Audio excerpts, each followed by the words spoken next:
तो सुबह की राम राम दोस्तों। आज की सुबह हमारी दोपहर बाद हुई, खाना खाने के बाद हुई। ये देखो गप्पू जी मम्मी के पास कैसे लाडला बन के बैठा हुआ प्यार करवा रहा है, और हम इधर अपने चाय की चुस्की के लिए चाय बना रहे हैं। दोपहर का खाना हो चुका, दोपहर के बाद चाय की उड़क लगी तो हमने कहा चलो एक कप चाय की प्याली हो जाए, कोई मुझको पिलाने वाली हो जाए, लेकिन ऐसा भी हुआ नहीं है। तो चलो उसके बाद शाम को हम निकल लिए पार्क की तरफ। यार दाढ़ी थोड़ी बड़ी हो गई है, करली कराने के बाद फिर से बड़ी वो हो गई है ये, अब बड़ी हो गई है ना, करली वाले बाल सारे बेकार होते जा रहे हैं। अब दोबारा से कुछ सेटिंग करवानी पड़ेगी। चलो, लेकिन मैं कुछ ऐसा करवाऊँगा जो लॉन्ग टाइम तक सही रहे।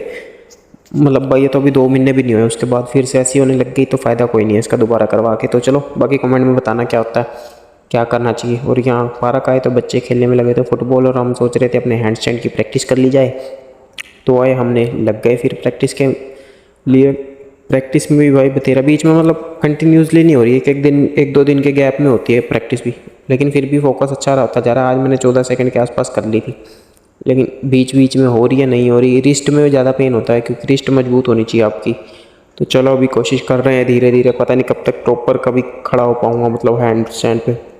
हैंड स्टैंड तो कर लेता हूँ मैं, हैंड स्टैंड की दिक्कत है, वो भी हो जाएगा धीरे धीरे करके। वही होता है, धीरे धीरे सीखता है बंदा। फिर घर आया तो हिप्सी और गप्पू मेरे पीछे पीछे कि कुछ खाने को लेके आया होगा। ये तो ऐसे भाई गप्पू तो पहले सूंघता है कि किसी और से तो नहीं मिल के आया है, पहले पूरा सूंघेगा, मेरे को जायजा लेगा मेरे कपड़ों का कि हाँ भाई किसी को दूसरे कुत्ते की स्मेल तो नहीं आ रही।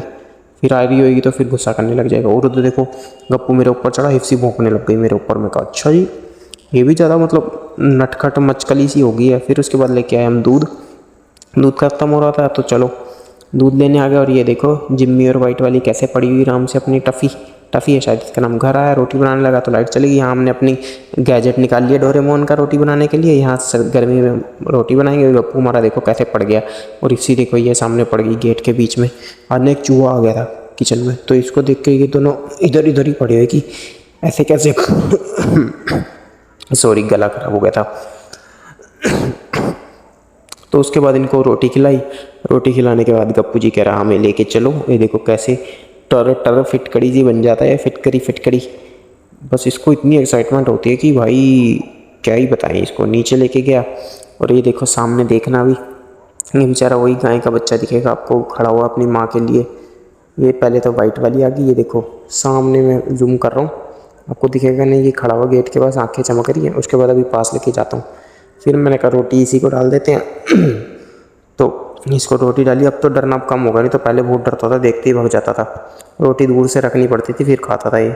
उसके बाद इनको हम लेने आ गए घुमाने। और ये देखो ये चिल्लर सा ना आ गई भाई, इन्होंने देख के भौंक के परेशान कर दिया।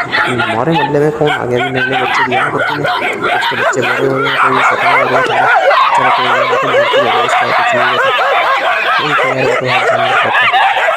चलो क्या ही कर लेंगे, कुछ नहीं कहते। हिप्सी भी उनको देख के पूंछ हिला रही थी। घर आके गप्पू जी तो पड़ गए गर्मी में, हिप्सी ऐसे खड़ी हो गई। इसी के साथ वीडियो को यहीं पे एंड करते हैं।